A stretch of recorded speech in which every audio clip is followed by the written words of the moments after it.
thank you for joining me for another Saturday morning share.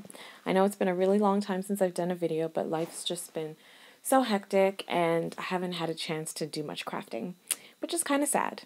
But I did have a card idea that I wanted to do a video for, so I thought I'd share with you today. So I was looking for new ways to use the products I already have, and I decided to use embossing powder on my stencil.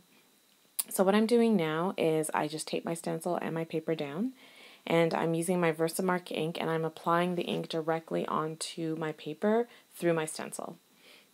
So you see here that it's left a little bit of a sheen where the embossing powder was applied. Now I'm just going over the entire stencil, or the entire piece of cardstock, with the embossing powder that I chose to use, which is Liquid Platinum from Ranger, my absolute favorite embossing powder. I also used my powder tool on this cardstock. You saw me doing that at the beginning of the video, to eliminate powder from sticking to areas that I didn't want. But you'll notice that in this particular area that you saw me brushing off, that there was some residue that was left over from the tape, and that caused it to adhere to that area. So I just used a brush to brush it off. After it's heat set, I used my circle dies to cut a hole into the lower right hand corner, and that's where I want to put my sentiment.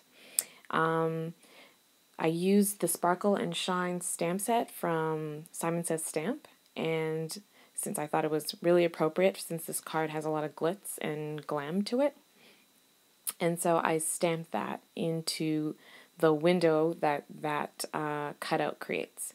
Again, I use Liquid Platinum, which is a beautiful color, and I heat set that as well. And then there's some powder residue that I just kind of wipe off with a almost virtually dry piece of cloth, just to get rid of that residue. So once that's done, it's pretty much assembly time. I just placed my panel over top of the embossed dots over top of the panel with my sentiment, and then I also cut out a black ring from the same stamp set, or from the same die that I used to cut out the hole in the cardstock.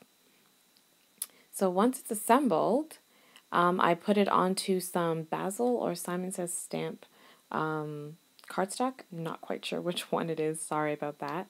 And then I used some sequins that I got from Neat and Tangled, and I just used some multimedia matte to apply those into that circle part of my card. And that pretty much completes my card.